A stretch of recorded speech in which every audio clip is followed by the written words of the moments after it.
जो विगत 30 तारीख को घटना हुई थी, उस घटना को बड़ी संवेदनशीलता के साथ लिया गया। बड़ी दुखद और अनपेक्षित घटना थी। दो उम्मीदवारों के समर्थक विपरीत दिशा से क्रॉस कर रहे थे। गाड़ी को आर पार करने को लेकर के बकझक प्रारंभ हुआ और वह जो बकझक था वो अल्टीमेटली स्टोन पेल्टिंग में परिणत हुआ। कई वाहन क्षतिग्रस्त हुए, कई लोग घायल हुए और बाद में यह पाया गया कि एक व्यक्ति की मृत्यु हो गई, जिनकी पहचान दुलार चंद यादव जी के रूप में की गई। इस संबंध में प्राथमिकी दर्ज की गई दोनों पक्षों के द्वारा। 100 का अंत्य परीक्षण कराने का प्रयास उसी दिन किया गया, लेकिन अंधेरा होने के कारण परिवार की ओर से यह विचार व्यक्त किया गया था कि दिन के उजाले में अंत परीक्षण कराया जाए और उनके अनुसार कराया जाए। हम लोगों ने यह भी सोचा था कि पीएमसीएच में एक बृहत चिकित्सीय बोर्ड के द्वारा कराया जाए अंत परीक्षण, लेकिन परिवार का कहना था कि नहीं, बाढ़ अनुमंडलीय अस्पताल में ही कराया जाए। तो हम लोगों ने नेक्स्ट डे पोस्टमार्टम के लिए 100 को बाढ़ अनुमंडलीय अस्पताल ले जाया गया, जहां चिकित्सकों के बोर्ड के द्वारा पोस्टमार्टम कराया गया। उसकी पूरी वीडियोग्राफी कराई गई। पीड़ित के पक्ष से भी वीडियोग्राफी के दौरान अपनी तरफ से भी उन्होंने वीडियोग्राफी रखा था।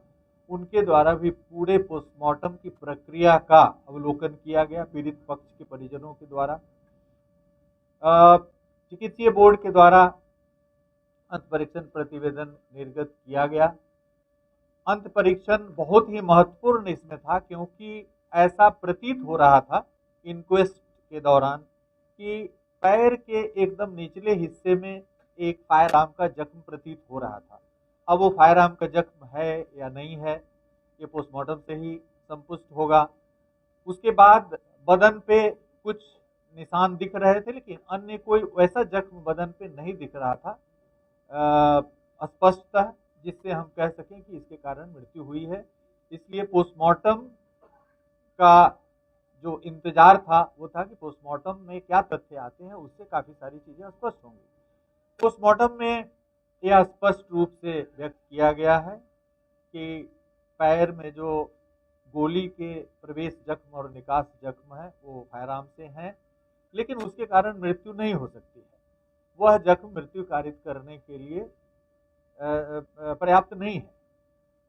फिर अन्य जख्मों का अवलोकन पोस्टमार्टम के दौरान किया गया, जिसमें शरीर के ऊपरी भाग में यह बताया गया है कि जो लंग्स और हार्ट का जो एरिया है वहाँ पर कंप्रेशन है और कॉज ऑफ डेथ लिखा गया है कि कार्डियो रेस्पिरेटरी फेलियर। इसका मतलब है कि जो लंग्स और हार्ट है वो कंप्रेस हुआ है। और यह भी लिखा गया है कि यह शरीर के ऊपर से कोई hard and blunt heavy substance के गुजरने से हो सकता है। फिर सीआईडी की टीम, जो अभी डीआईजी सीआईडी जैन जी हमारे सामने बैठे हैं, इनकी अध्यक्षता में सीआईडी की भी एक बड़ी सशक्त टीम, जिसमें ये स्वयं थे, एसपी क्राइम थे, डीवाईएसपी, फॉरेंसिक्स के बहुत सारे एक्सपर्ट्स को तुरंत भेजा गया था उसी दिन। आईजी कमिश्नर की टीम भी गई थी, संयुक्त जांच प्रतिवेदन भी समर्पित की थी, सीनियर एसपी भी गए थे। तो सभी बड़े पदाधिकारी वहाँ पर भ्रमण किए, समीक्षा की, अनुसंधान की, और जो पोस्टमार्टम निर्गत हुआ है उससे यह पता चला कि हार्ड एंड ब्लंट सब्सटेंस कोई हेवी इनके ऊपर से क्रॉस किया। अब वहाँ पर जब परिस्थितियों को आप देखेंगे, आकलन करेंगे, जो वीडियोस उपलब्ध हुए हैं हमें, उससे यह संकेत मिल रहा है कि स्टोन पेल्टिंग हो रही है। आमने सामने बकझक हुआ है गाड़ी को आर पार करने के लिए, उसके बाद बकझक में स्टोन पेल्टिंग हो रहा है। मृतक है वो भी दिख रहे हैं उसी आकृति के, उसी वेशभूषा के एक व्यक्ति के द्वारा स्टोन पेल्टिंग किया हुआ दिख रहा है। और गाड़ियां भाग रही हैं वहां से, घटनास्थल से निकलने का प्रयास कर रहे हैं। उस क्रम में शीशे टूटे हैं कई गाड़ियों के, कई व्यक्तियों को भी जख्म हुआ है, 10-12 लोगों को, जिसके इलाज के दौरान जख्म प्रतिवेदन निर्गत किया गया है। तो इन सभी परिस्थितियों को समेकित रूप से देखते हुए पोस्टमार्टम रिपोर्ट, वीडियो विजुअल्स, ये सब देखते हुए ऐसा प्रतीत हुआ कि प्रथम दृष्टया इस कांड में इनकी हत्या हुई है। अब गोली कौन चलाया, कब चला, जो वाहन जिस तरह से बड़ी तेजी से वहां से भागने की कोशिश कर रहे हैं और पत्थर जो चला रहे हैं वो भी कभी तेजी से आगे बढ़ रहे हैं, गिरते पड़ते बढ़ रहे हैं। तो इस स्थिति में यह संभव है कि वाहन के द्वारा इन पर वाहन चढ़ा दिया गया है, वाहन चढ़ा है। अब वो इंटेंशनल है या भागने के क्रम में एक्सीडेंटल है, ये सब अनुसंधान का विषय है। भविष्य में अनुसंधान यह बताएगा कि इन पर जिस कारण से इनकी मृत्यु हुई है पोस्टमार्टम में जो स्पष्ट किया गया वह कारण इंटेंशनल है कि जानबूझ करके किसी ने इनके शरीर पे चढ़ाया है।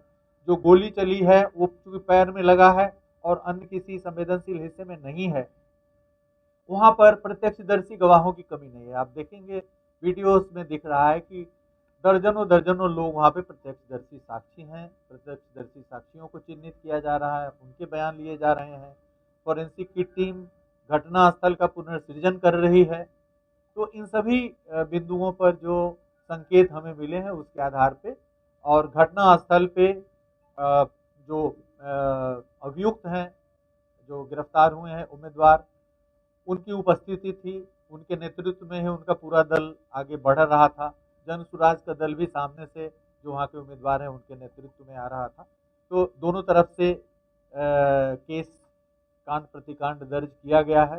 दोनों ही कांडों में कार्रवाई होगी, क्योंकि जो दूसरा भी कांड है जिसमें काफ़ी क्षति हुई है, काफ़ी जख्मी हुए हैं और दिख रहा है कि स्टोन पेल्टिंग कर रहे हैं, स्पष्ट दिख रहा है कि वो कौन है। तो उस कांड में भी काफ़ी गंभीरता के साथ गिरफ्तारियां होंगी। अभी तक 80 से अधिक गिरफ्तारियां हुई है और अनुसंधान अभी जारी है। अभी इस चरण में स्पष्ट रूप से नहीं कहा जा सकता है, हर आयाम अभी स्पष्ट नहीं हुआ है। सभी आयामों को उद्घाटित किया जाएगा इस कांड के अनुसंधान के सिलसिले में। जिला पुलिस और सीआईडी संयुक्त रूप से एक सशक्त टीम के तौर पे वहाँ पे कार्य कर रही है। अभी हमारी प्राथमिकता है 6 तारीख को जो चुनाव है उसको संपन्न कराना। उसके बाद इस कांड में और भी जो अनुद्घाटित पहलू है उसको उद्घाटित किया जाएगा, साक्ष्य संकलित किए जाएंगे। हमारा एक और अनुरोध होगा जन सामान्य से कि इस घटना को लेकर के किसी भी प्रकार के जातीय विद्वेष या इस तरह के उन्माद की स्थिति ना क्रिएट करें, किसी भी प्रकार के बयान से बचें। क्योंकि सामाजिक समरसता कायम करना, शांतिपूर्ण माहौल में चुनाव संपन्न कराना प्रजातंत्र की एक बहुत बड़ी एक उपलब्धि होगी। और जो भी इसमें वहाँ पर उपस्थित हैं, जो व्यक्ति प्रत्यक्षदर्शी हैं, जिनके मोबाइल में या किसी अन्य डिवाइस में किसी भी प्रकार का साक्ष्य है, वीडियोज है, फोटोग्राफ्स है, उनके लिए हम लोग एक प्रेस विज्ञप्ति जारी करेंगे कि वो सीआईडी के एसपी और डीआईजी के यहाँ आकर के और निर्बाध रूप से अपना साक्ष्य यहाँ पे हम लोगों के समक्ष दें और पूरी साक्ष्य संगत कार्रवाई इस कांड में की जाएगी। किसी भी प्रकार के पक्षपात और किसी का कोई स्कोप नहीं। हम लोग शुरू से ही पूरा यह सुनिश्चित कर रहे हैं कि निष्पक्ष रूप से और साक्ष्य के आधार पर कार्रवाई हो। अभी जो गिरफ्तारी हुई है, चूंकि नेम्ड एक्यूज थे, वहां पर उपस्थित थे और जब कोई ये बलवा एक तरह का